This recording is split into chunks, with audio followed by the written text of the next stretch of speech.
Hey, Paul. Good morning. Bill, how are you? Good. Can everybody hear me okay? I have it set up where I believe you guys can unmute yourselves. So once we get started, I'll have Coach Mainieri give an opening statement about fall practice and how it's gone, and then looking ahead to the PurpleGold World Series, which starts tomorrow. And then after he's done, we'll open it up for questions, and I'll just allow you guys to unmute yourselves and ask the questions that you'd like. I think we'll be able to manage it that way without too much trouble. A couple of announcements. Later this afternoon, I'll be sending out some protocols for media to be admitted to the PurpleGold World Series games. The games begin tomorrow night, Wednesday night, first pitch at 6:30. Game 2 will be Thursday night at 6:30, and Game 3 Friday night at 6:30. We'll have similar protocols to what we had back when fall practice started. There'll be a designated window of time from, I believe it's going to be between 5 and 6 p.m. You must, if you want to come watch the game, you must come into the stadium between 5 and 6 p.m. and you'll be asked to remain in the stands. The press box and the field will not be accessed. So again, you're welcome to come watch the games from the stands, but you'll have to be admitted between 5 and 6 p.m. and I'll indicate the admission gate. For those of you who came earlier, it's the same admission gate on the third base side that we used earlier. So I will be sending out that information later today, just to reiterate what the protocols will be. And of course, we'll emphasize wearing a mask and practicing physical distancing when you do arrive at the stadium and watch the games. So I think we should be able to go ahead and get started. It is now 11:01. So I'll let Coach Mainieri begin with his statement, and then we'll open it up to questions. Hello, everybody. Yeah, it's nice to see some faces, familiar faces. I know it's been a rough go for, several years, several months during the course of this year for everybody. So when I make a comment to say that, everything has been going great, please don't misunderstand and misinterpret, my relative term. When I say it's been going great, what I mean to say is that, from the time that we finally were able to get started with fall practice. We had to delay it. Originally we were going to start, I believe, September 13th. We had to delay it till September 20th. Then we had to delay it until September 27th. And then because of some positive tests and isolations and things like that, quarantines, we had to delay until September the 30th. For the first time ever, we started fall practice on a Wednesday.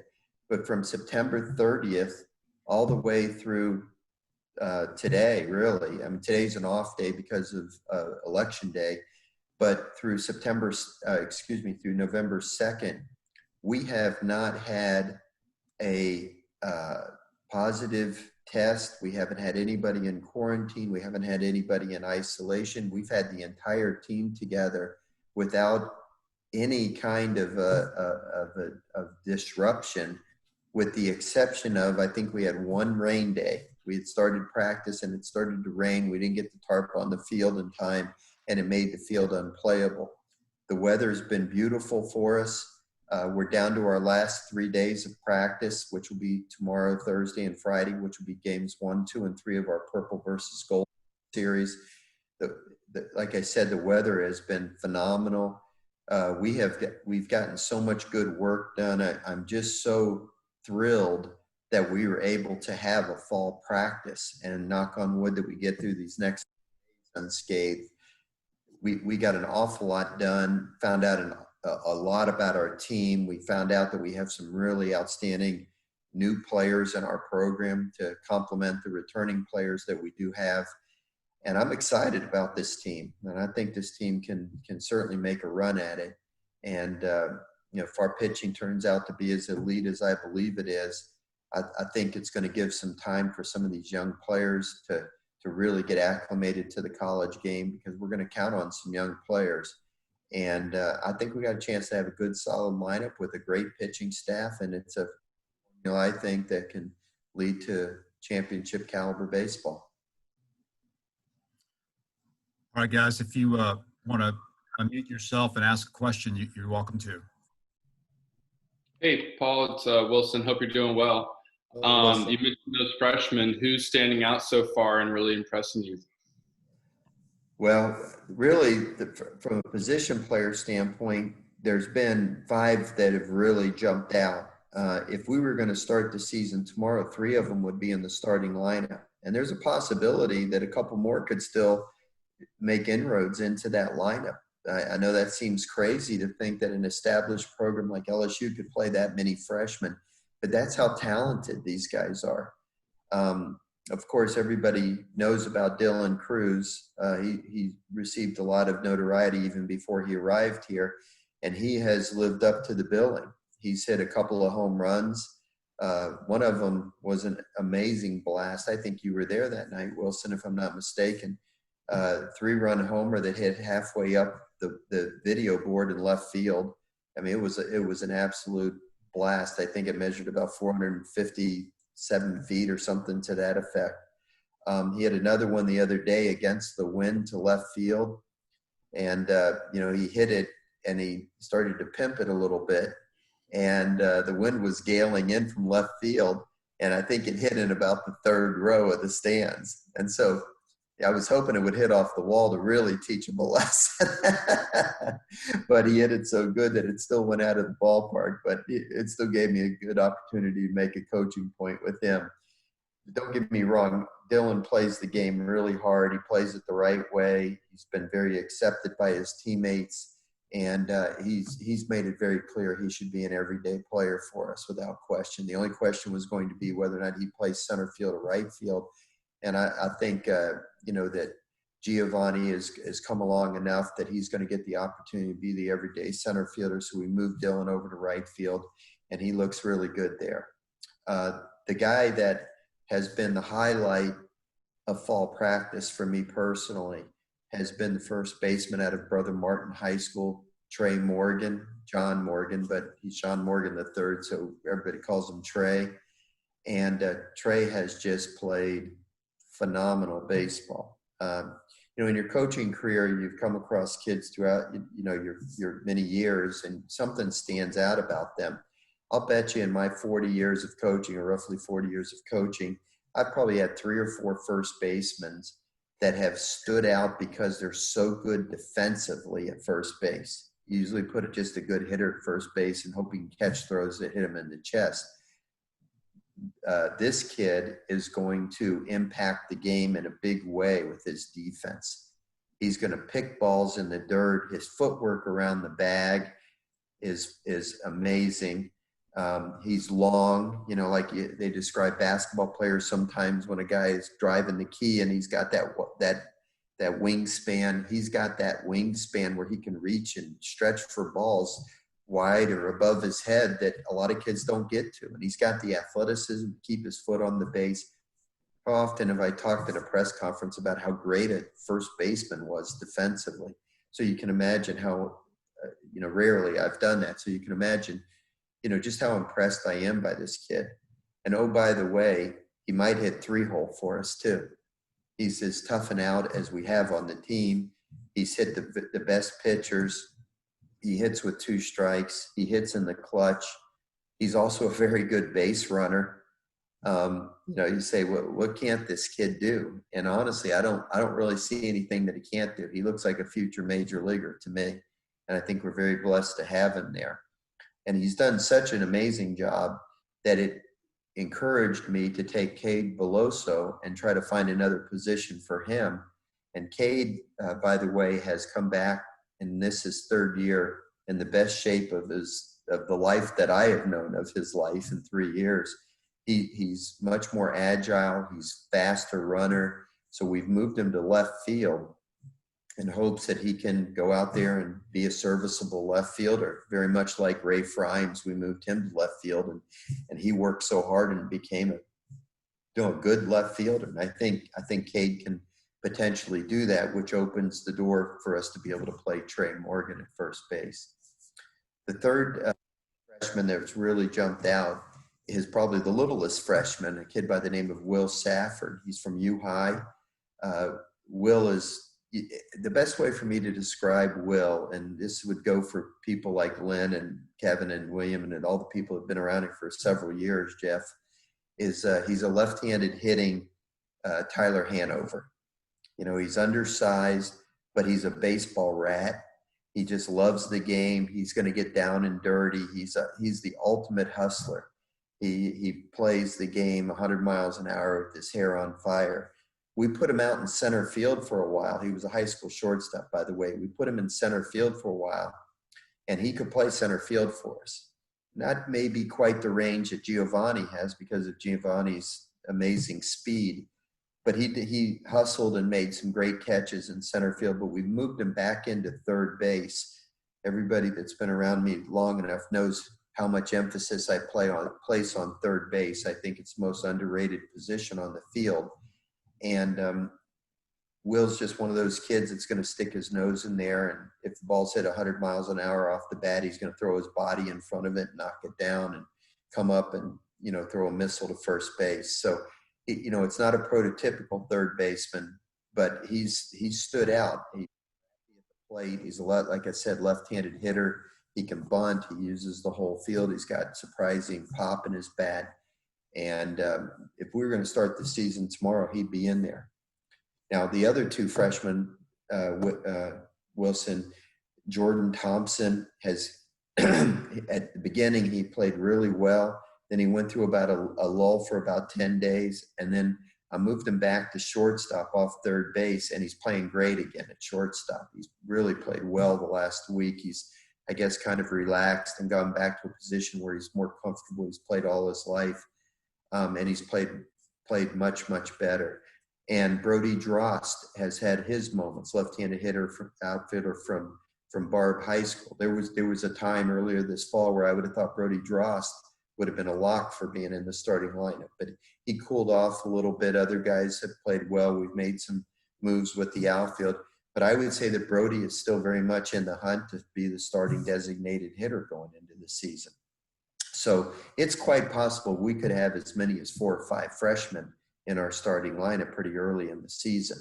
And we'll see how that plays out. But right now, if the season was to begin, we'd have 3 with 2, competing hard for starting jobs.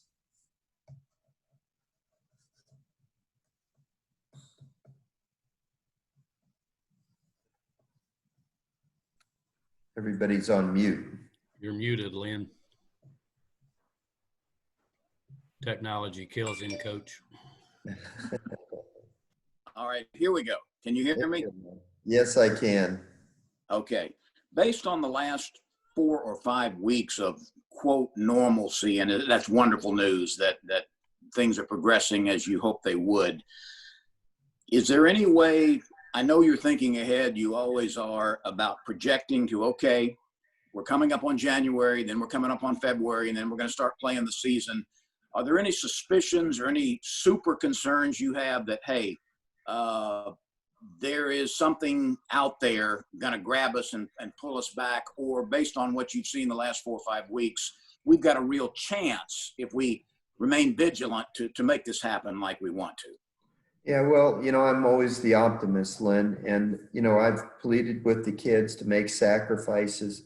Hey, we were not immune to the coronavirus, I can assure you. Our team was a mirror of society and what we're going through, okay? But we've had some kids, and they've all, become healed. Like my grasp of the English language is not as good as you guys. They've all returned to normal, and they're all feeling great, and everybody's doing well. But we have to remain vigilant, and we have to remain making good decisions. And the kids are going to go home before Thanksgiving, and they're going to be gone until they return on January 11th for school. And what exposures they have, I can't control. All I can do is plead with them to wear their mask, plead with them to, keep applying the principles of social distancing and washing their hands and keeping their social gatherings small. I first did it in steps. I asked them to do this for a month, and they've done it for a month. We're getting through the entire fall practice now from the beginning to the end without any setbacks. So it shows you that they have the discipline to do the right thing. And now when they're home, will they continue to have that discipline to do the right thing? We certainly hope so. And I know, because I watch sports around the country, that, you can lose your quarterback like that. Clemson loses their quarterback for a couple of weeks. We could lose Trey Morgan for a couple of weeks. We could lose Jaden Hill for a couple of weeks. We could lose Landon Marceau and others. And for pitchers that have to come back and get their arms in shape and so forth, it could be longer than a couple of weeks. So going into the spring, I'm a worrier. I'm an optimist, but I also worry about everything that potentially could go wrong without question. And, I know that if we stay healthy from this COVID thing, there's naturally going to be injuries, slight injuries, hopefully nothing significant. You deal with those, and that's why you got to go beyond the starting 9. You got to have 12, 13, 14 position players you can be confident. You have to have a dozen pitchers that you can be confident in, because things are going to happen, and I don't doubt that they will. And it's a long season. We're just going to have to roll with it and do the best that we can with the guys that are available to us. But I do feel confident, Lynn, that we've got a good group of kids put together. They're going to try to do the right thing off the field. And when they get on the field, I think they're going to play the game hard. I think we have some talent, and I think we have a chance to do something special this year. Hey, Coach, it's Jared.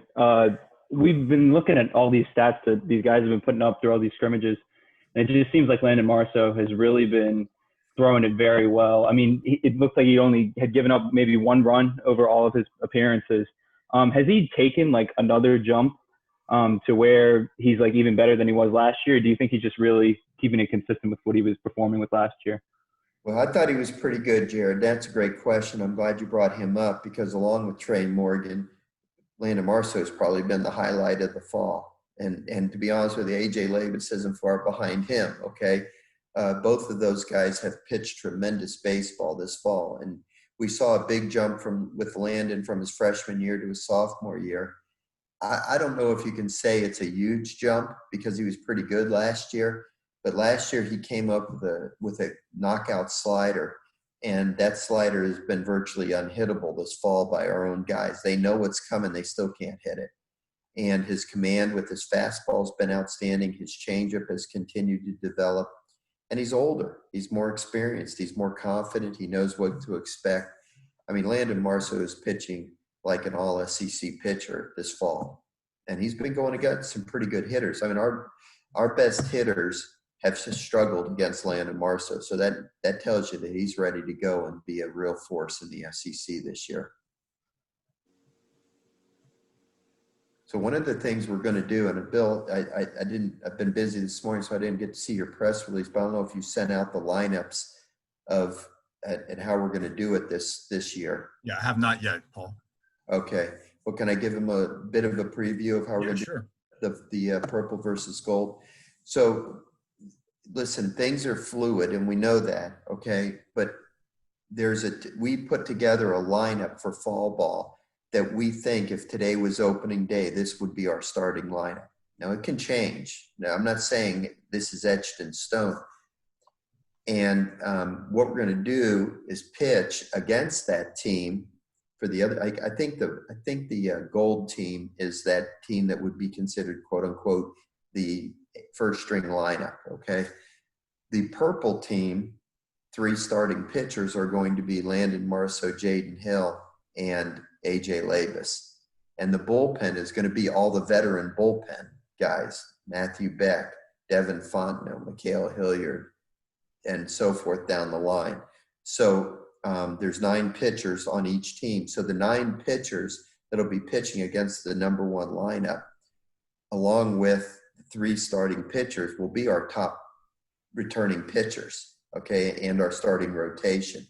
And we're going to test that lineup against a elite SEC pitching staff and see how they handle it. It also is going to give 3 of those starting pitchers a chance to pitch against a good SEC lineup. And in all honesty, to me, it's still a little bit fluid what order those 3 guys are going to pitch in. You know, I know everybody's kind of anointed Jaden Hill as the Friday night starter. And, hey, I hope Jaden Hill's the Friday night starter because that means he's going to be baseball for us, okay? But I think Landon Marceau and AJ Labus have both competed this fall in a way where they all look like Friday night starters. In fact, they've probably outpitched Jaden up to this point. So it's the first time I've ever done this with the Purple versus Gold World Series. So we'll have Eddie Smith coach the team with the quote unquote hitters, and Nolan coach the team with those 12 pitchers. Okay. I'm sorry. We have 9 pitchers total. So 3 starting pitchers and 6 bullpen arms. That's right, Bill, right? Yes, that's correct. I'm sorry. Increase some depth there without me realizing it.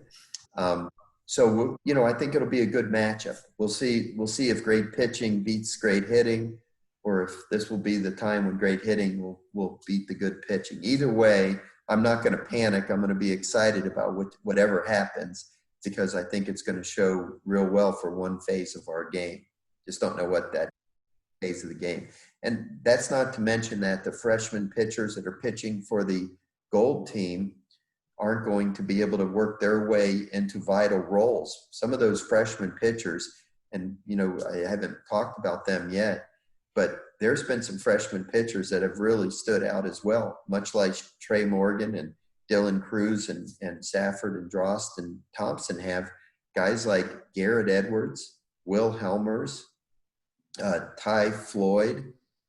These guys have really stepped forward and shown that they're capable of really helping us as freshmen. And there's other guys too. Some of the other guys like Rice and Millis, Coleman and so forth, Blake Money and the rest of them, they've had good days and they've had bad days.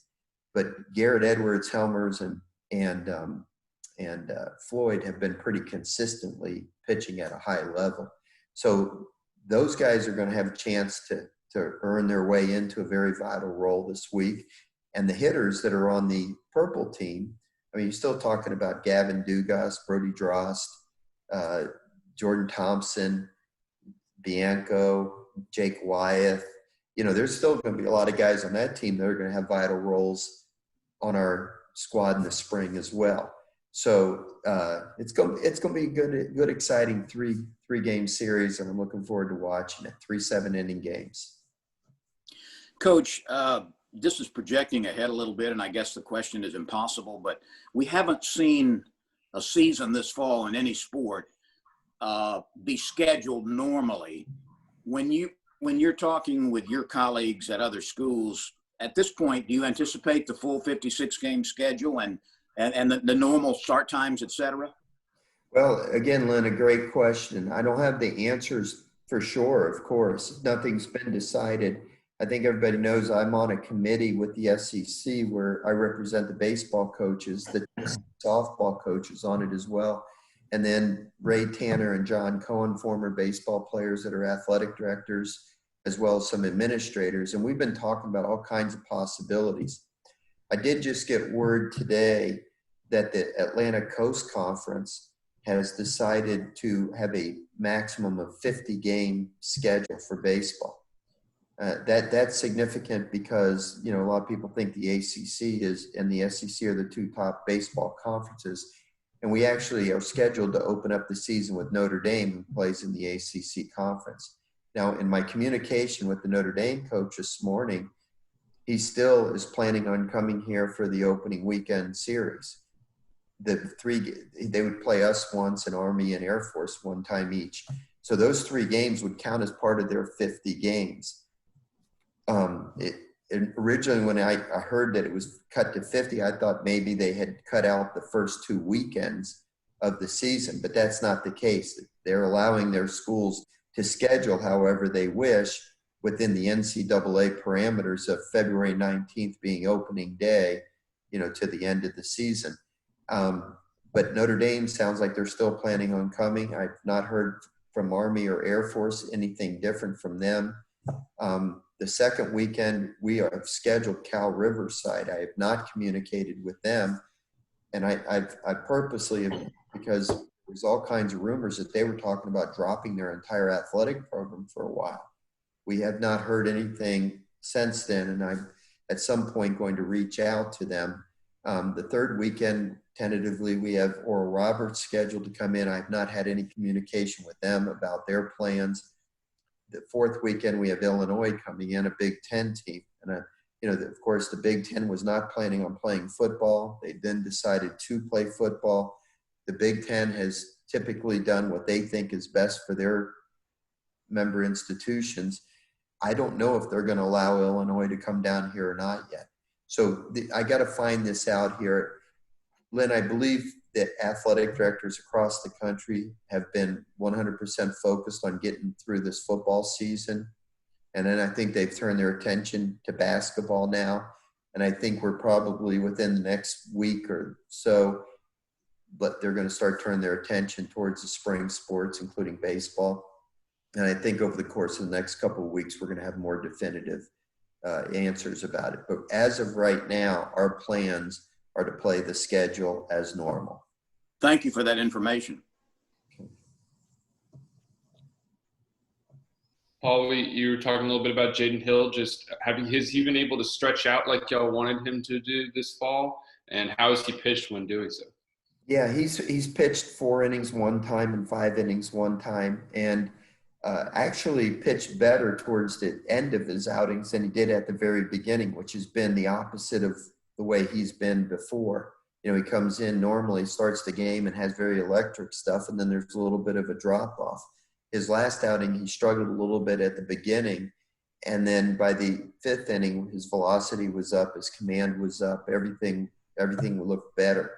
So, I try not to place too much emphasis in the results in the fall, with guys that you're going to count on and that you're just trying to get them better and get them right for the spring. Jaden has had some really good moments, but he hasn't pitched the way that I know he can pitch on a consistent basis yet. But we did get to stretch him out a little bit, and from a health standpoint, he handled it fine, and that was the most encouraging thing.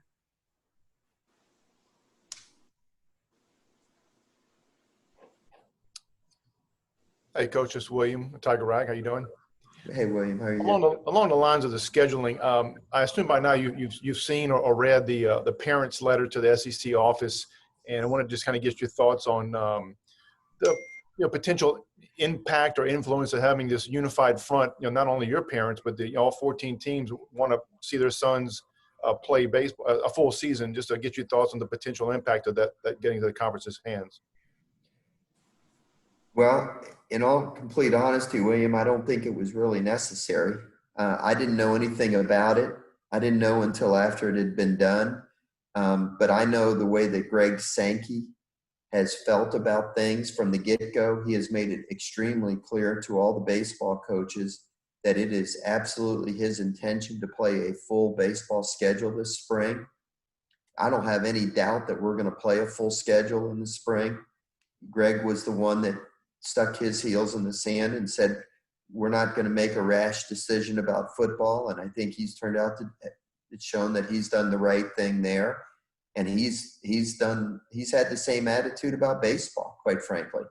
So I don't really think that it impacts the SEC office at all, because I think they were already on board and wanted to have a full baseball schedule. I don't think they're going to feel pressure to do so any more than they wanted to do in the first place. Appreciate that the parents, took an initiative like that, but honestly, I don't even think it was necessary, because there's never been I haven't felt for 1 second there's been any hesitation from the SEC office about playing this baseball schedule. The only question would be what the schedule is going to look like. Is it going to be all SEC games, or is it going to be a combination of SEC games and non-conference games? Coach, can you talk about your situation at catcher and how that lines up? Sure, Kevin. How you doing? Okay. Doing okay, thanks. Good. Well, of course, we have Alex Milazzo back, and Alex is our number one catcher. I can tell you that nobody on our team can steal on him. I've never seen a catcher throw out as many base stealers as this guy. His release, his accuracy, his arm strength. This kid had arm surgery in the summer. I didn't even know he had a sore arm last year. He never said anything to anybody. And then when the season was canceled, he ended up having a rather significant surgery on his elbow. You would never know it watching him throwing now. He's back to 100%. And he's been phenomenal all fall with his throwing. There's areas that Alex needs to improve his game, become more consistent in. No catcher I've ever had has ever blocked balls in the dirt satisfactorily to my level of expectation, if you know what I'm saying.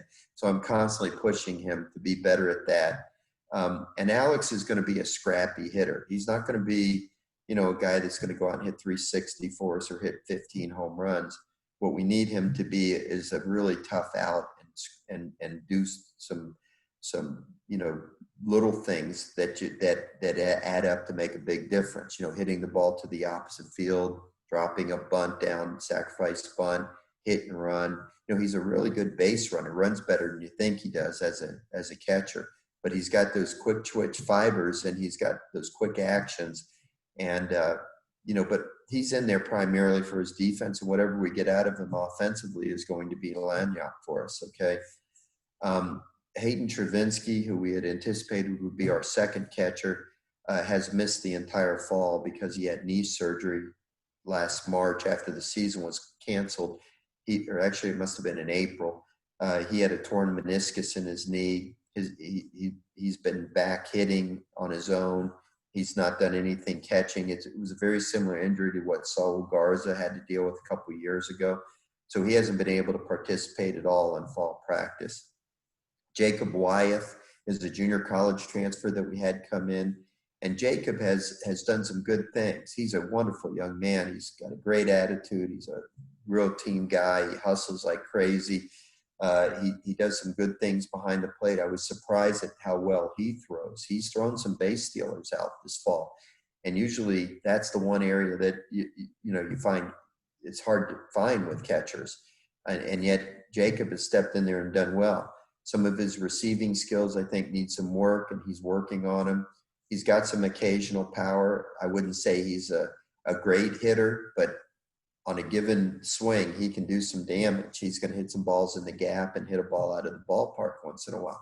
So, and then of course you have Braden Doty, who seems like he's been here forever. You know, he's in his 4th year now, and Braden has improved. You know, he's worked hard, and he's getting bigger and stronger. And when he's gone in there, he's done a really good job. So I feel pretty comfortable with our catching core. I don't know, except for the fact that Milazzo throws outstanding. I don't know that it's, you know, that we have a bunch of All-Americans lined up back there, but I think we're going to be very solid back there. And those are they're kind of like the offensive line on a good football team. You don't notice them unless you don't have somebody good there. And, you know, I think that our catching is going to be just fine. Hey, Paul, Reggie Chapman from WBRZ. I'm wondering, you mentioned Giovanni Giacomo. I mean, just what improvements do you say that he has made to kind of made himself establish in that spot in center field? And also I'm thinking about shortstop, the middle infield as well. Who's kind of, you said that was kind of a position of battle. Where are you kind of at there as well? Okay, so Giovanni, I think his defense, as far as going to get the ball, has improved. I'm not ready to say he's as good as Andrew Stevenson or Zach Watson or Leon Landry quite yet. Okay, we've had some, or even Mikey Montauk or Jake Fraley. You know, he's got a ways to go, but he looks like he's ready to burst that door down. He's got world-class speed out there. His range has shown to be really good, and when he gets to the ball, he's catching it. You know, it's been an evolution for him from his freshman year to now. He looks so much more confident as an outfielder, and he really looks like the quarterback out there. He's much more aggressive, you know, taking charge, and I think defensively he's going to be fine. Offensively, he's still a little bit of an enigma for me, because on some days he just looks tremendous. He slaps the ball the other way, he hits the ball into the seats in right field. You know, he turns a single into a double. And then on other days, you know, he'll strike out 3 times and not be able to drop a bunt down. If he could just get some more consistency, you're talking about a guy that could be a really great pro prospect and be a real force for us. And I moved Will Safford out there to push Giovanni in case Giovanni didn't. And it seemed like when I put Safford out there, it kind of kicked Giovanni into another gear, which allowed me to put Will Safford back into the infield. You know, we can always put Dylan Cruz in center field if we need to as well, and plug Brody Drost into right field. So we have some options still there. But I really want Gio to be the center fielder, and I think he's got the ability to do it, and I hope he plays well enough to just take advantage of the opportunity and be a great player all year and then be a high draft choice next year. As far as shortstop goes, it was a 4-man battle to start with. I moved Will Safford off of shortstop and made it a 3-man battle between Zach Arnold, Collier Cranford, and Jordan Thompson. Then I moved Jordan Thompson to third base because I thought Jordan maybe had more of the looks of a third baseman, and let Cranford and Zach Arnold kind of battle it out. I would say at this point, and this is not February 19th, let's keep reminding ourselves, okay? But I would say Zach Arnold has moved ahead in the battle for shortstop. So what I've done now, the combination of feeling that Zach Arnold's moved ahead of Cranford and Jordan Thompson started to struggle at third base, and I wanted to get him back at a position where he was more comfortable and confident because he's more experienced as a shortstop. I wanted to see if I put him back there, if this kid would get back to showing some development and improvement, which is exactly what happened. So by moving him back to shortstop, I moved Cranford over to third base and put him into the battle with Safford for the starting third base job. So right now, I would say it's Arnold's job to lose, but Jordan Thompson is showing some great strides in his improvement here, okay? I think Cade Doty would be our second baseman. Cade is probably the most consistent hitter on our team. He's worked really hard on his defense. I will tell you that. He's not DJ LeMahieu at second base right now, defensively, but he's made some really great plays. Unfortunately, he's made some errors on some rather routine plays as well. So there's room for improvement, and I keep wanting him to become more consistent there as well. I think the kid has really taken a lot of pride in his defense, and he's working hard at it. And I expect that he's going to do a decent enough job to hold on to the job at second base. Thanks, Paul. Paul, go ahead. I was just saying things. Do you have just a couple of seconds maybe to talk about how the minor league baseball situation is perhaps going to unfold? And I really, have a great deal of sympathy for those guys who are trying to make a living at this game, and the opportunities have been withdrawn. How do you look at this thing? Well, I feel the same way you do. I feel very sad for our sport, the sport of baseball. It was a strange major league season, to say the least. You flip the games on and you see cardboard people in the stands. There's no fans there. The magic of television, makes it still look like a good ball game, and the World Series was exciting. And, I admire the fact that they were able to get through it. Everybody knows the minor league season, however, was canceled in its entirety. And I think there's some people out there that are worried whether or not there's going to be a minor league season again next year. In all honesty, I think we have a better chance in the SEC of playing a schedule February through May and then into the NCAA tournament than maybe the minor leagues do, because the minor leagues are scattered all over the country. There's so many teams, there's so many players, there's so much travel and fluidity with the rosters where guys are going from one place to another. How they're going to handle that if this COVID thing is still very prevalent in our society worries me. I know that there's some major league teams that are planning on starting the season next year with no fans in the stands.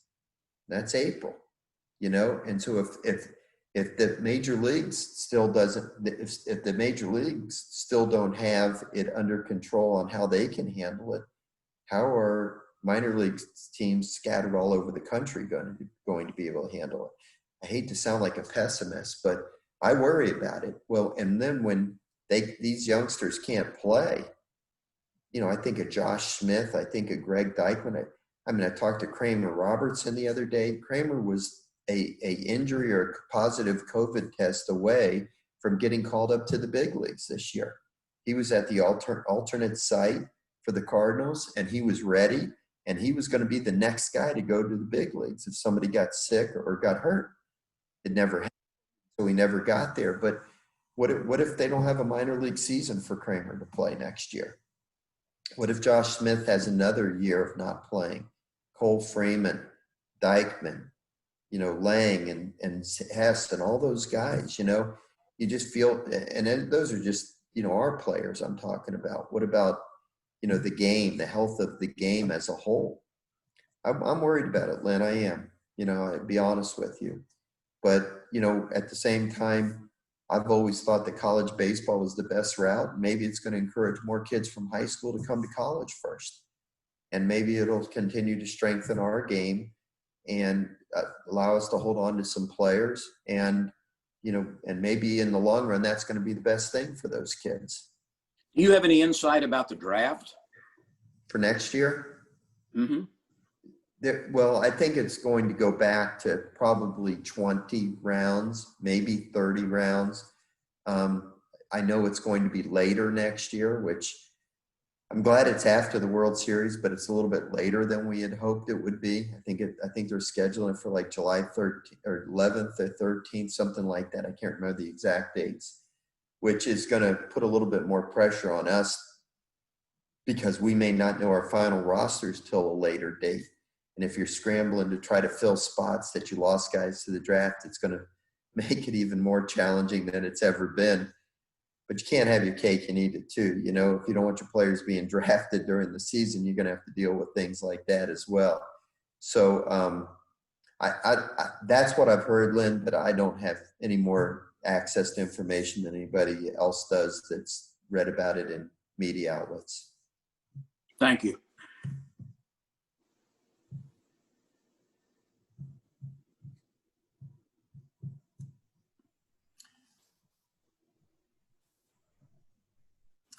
Any other questions? So, Bill, are you going to send out the rosters? Yes, I'll Okay. send out the rosters, the lineups this afternoon or fairly soon after we're done here, early this afternoon, and then also I'll be sending out media protocol for those media who would like to observe the games. Okay, and correct, Bill. It's still not open to the public, right? That's my understanding. Yes, I will confirm that before sending that out, but my understanding it's not open to the general public. That's such a shame. You know, there's been years when we've had a few thousand people in the stands for those Purple versus Gold World Series games. I know a lot of people look forward to them. I know the players do. We had our first night practice Monday night yesterday. We didn't finish until late at night. And it was kind of unique just to be out there under the lights and with a little bit of briskness in the air, I should say. And then I know the guys are looking forward to the environment on Wednesday, Thursday, and Friday nights. Unfortunately, you know, it'll be empty, but for a few scattered folks, you know, members of the media, whatever. But it'll still be exciting for the 3 days. It'll be a good way to finish up fall practice. It's been really a really good fall practice. One of the best we've had since I've been here in terms of being able to see your personnel, get a lot of answers done, and feel good about your team going into the spring. So I think we're going to be a team to be reckoned with, and you know, how quickly these freshmen adapt to the college game is going to be a huge storyline on how our season goes.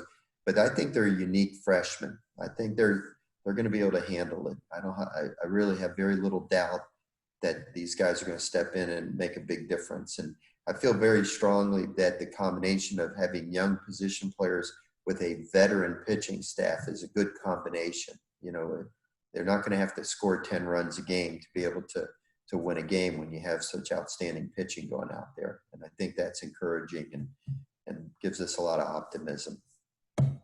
So thank you, everybody. Appreciate your time today.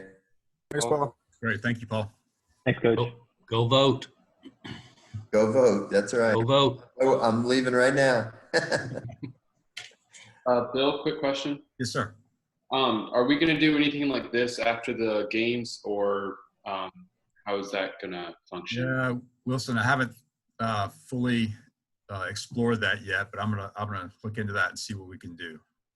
Okay. But you'd like to have something after each game, if possible? Probably if possible. I'm still trying to figure out exactly what I'm doing in terms of writing. Probably writing something. It'd be great to at least talk with Paul about what we saw out there. Right. Okay. Yeah. Well, I'm definitely. I'll look into that, and we'll come up with a plan. Okay. All right. Hey, Bill. Yes, sir. Bill, as the oldest member of the screen here, Yes. I need to put into perspective that exactly 100 years ago today, the first commercial radio broadcast in the history of the United States, the Harding-Cox election return on KDKA, was broadcast. So this is exactly a century away from the application of radio into American politics. In Pittsburgh, right? That was Pittsburgh, right? Yeah. Yeah, that's awesome. So there you have it. Thank you very much. All right. Hope to see you guys soon. Bye-bye. Thank you. Thank you. Thanks, Bill. Thanks, Bill. Thank y'all.